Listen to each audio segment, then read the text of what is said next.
Well, it's unthinkable to think that they could be the source of the leaked emails that cost Debbie Wasserman Schultz her job.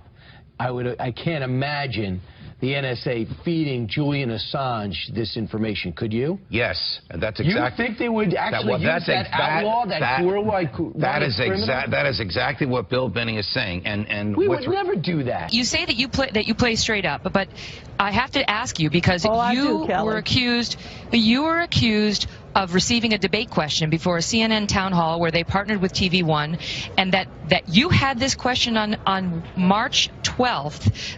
That verbatim was provided by Roland Martin to CNN the next day. How did you get that question, Donna? Well, Kelly, since I play straight up, and I'll play straight up with you, I did not receive any questions from CNN. Let's just be very clear. Where did you get it? First of all, what information are you providing to me that will allow me to see what you're talking about? Everybody you got the Wikileaks released a March 12th Podesta email showing you messaging the Clinton campaign with the exact wording of a question asked at the March 13th CNN TV One town hall debate. Kelly, where did you get it? You know, as a Christian woman, I understand persecution, but I will not sit here and be persecuted because your information is totally false. What you're telling the American people, well, Podesta's emails were stolen. You're so interested in talking about stolen material. So you deny it. You're like a thief that want to bring into the night the things that you found that was in the gutter. I'm not. Let me just tell you what I said from day one. CNN's Jake Tapper came out and said this was unethical. Somebody was unethically helping the Clinton campaign. He said, "I love Donna Brazile, but this is very, very upsetting." My understanding is that the email to Donna Brazile. This is Jake Tapper. My understanding is that the email to Donna Brazile came from either Roland Martin or someone around Roland Martin. He said this is very upsetting and very troubling. That's your own colleague at CNN. It's not Megyn Kelly. Who gave you that question?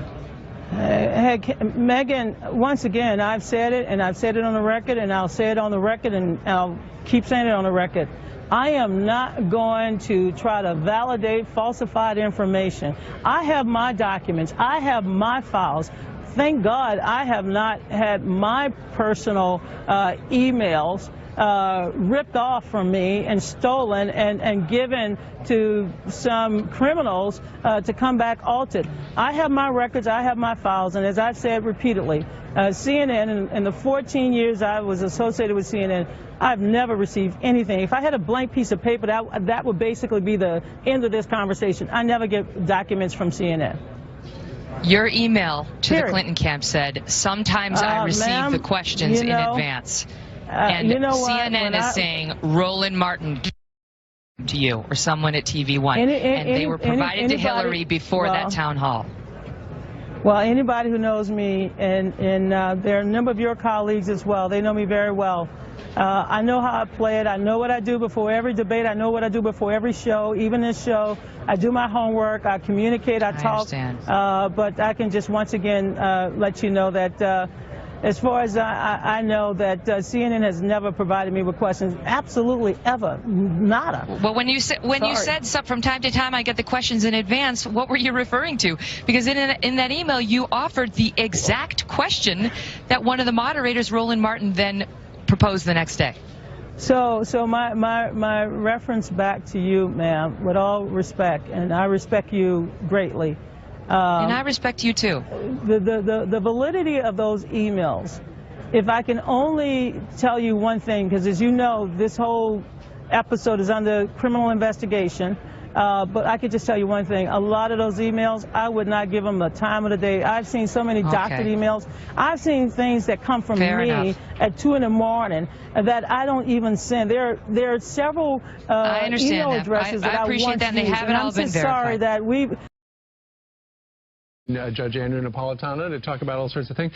Judge, you know Bill Binney, William Binney, former NSA official, the architect of the NSA surveillance program. Yes. He says that the person, as it turns out, despite what the DNC and Democrats are saying, it was not Russia that hacked the DNC. It was perhaps it was somebody from the NSA who was angry about the fact that she was using personal email server, which violated what is called gamma material, which is the most sensitive at the NSA. Do you believe that? I do believe it, and one of the reasons that there is so much anxiety, it's very interesting, and it's probably going to become an issue in the campaign. One of the reasons there is so much anxiety about Mrs. Clinton from the intelligence community is the belief that some of the materials that she handled with such extreme carelessness, I'm using Jim Comey's phrase, in my opinion it was criminal, but in the FBI director's opinion it was extreme carelessness, contained the names of American undercover intelligence agents, some of whom are no longer with us. This is the belief of a lot of people in the intelligence community. If Mrs. Clinton does become president of the United States, she's going to have a lot of antipathy towards her by people in the intelligence community. This is the tip of the iceberg. But that wasn't in the report that people might have died because names were listed and sent, right? Correct. Correct. The FBI did not reveal that. The FBI never revealed the contents, and quite properly, because it's still classified. Sure. The FBI never revealed the contents of the 25 top secret, of which 5 were SAP, meaning even FBI agents didn't have the clearance to reveal them. So Bill Binney is saying of the 60,000 NSA agents and contractors, there's a critical mass who fear Mrs. Clinton's presidency, and more likely than not hacked into the DNC so the and NSA leaked has this. got him. So this is according to them. This is a man you know well, Judge, Yes. and he recently did a radio interview where he explained essentially that. Listen.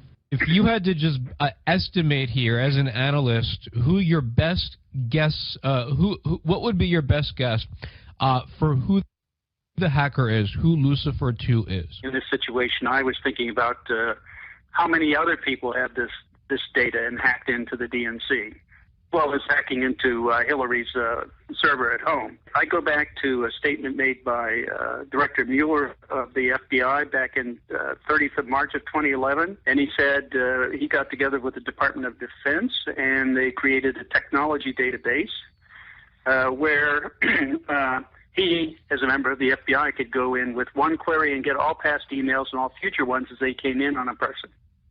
Now, what he's talking about is going into the NSA database. So that means that NSA and a number of other agencies in the U.S. government also have those emails. So what he's saying is there's this NSA database, and unbeknownst to us, because there's no oversight, the FBI, the CIA has access to it.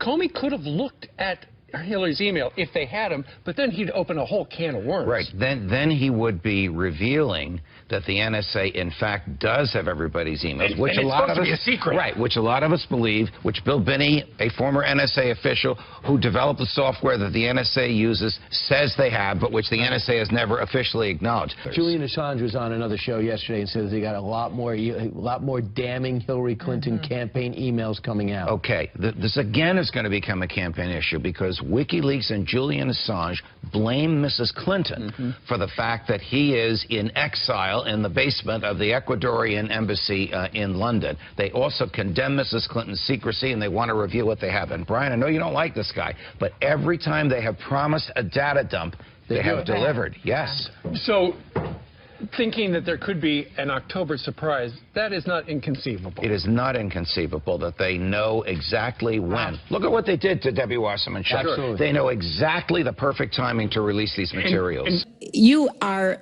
very clearly quoting from WikiLeaks, and what's really important about WikiLeaks is that the Russian government has engaged in espionage against Americans.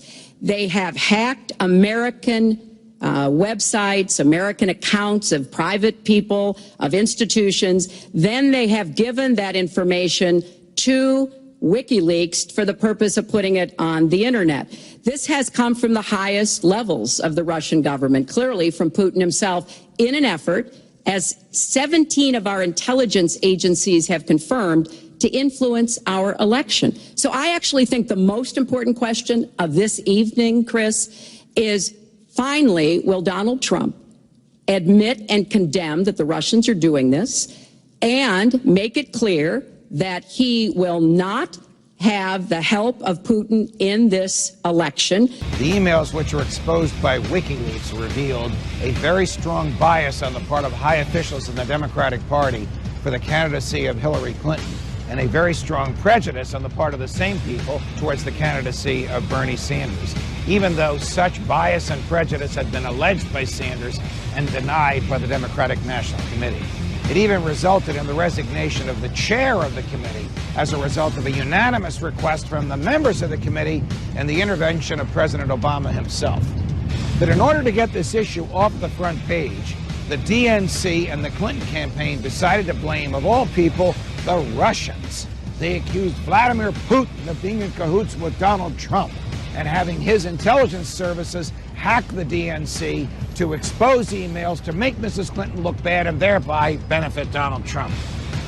But the Russians had nothing to do with it, because this week, a 30-year veteran of the National Security Administration, the NSA, the domestic spies who spy on all of us all the time, the former high-ranking NSA official who developed the software that the NSA now uses, which allows it to capture not just metadata but content of every telephone call, text message, email in the United States of every person in the United States of America. This individual said, guess what? The NSA hacked the Democratic National Committee. Why would the NSA hack the DNC? Because the members of the intelligence community simply do not want Hillary Clinton to be president of the United States, because she doesn't know how to handle state secrets, because some of the state secrets that she revealed use the proper true names of American intelligence agents operating undercover in the Middle East. When they lost their covers, they ran for their lives, and some of them didn't run fast enough and lost their lives. It's very telling that the intelligence community would feel so strongly about Mrs. Clinton that they would attempt to sabotage her campaign to prevent her from becoming their boss. It's also telling that these folks would break American law in order to, in their view, save it. Welcome to my chambers.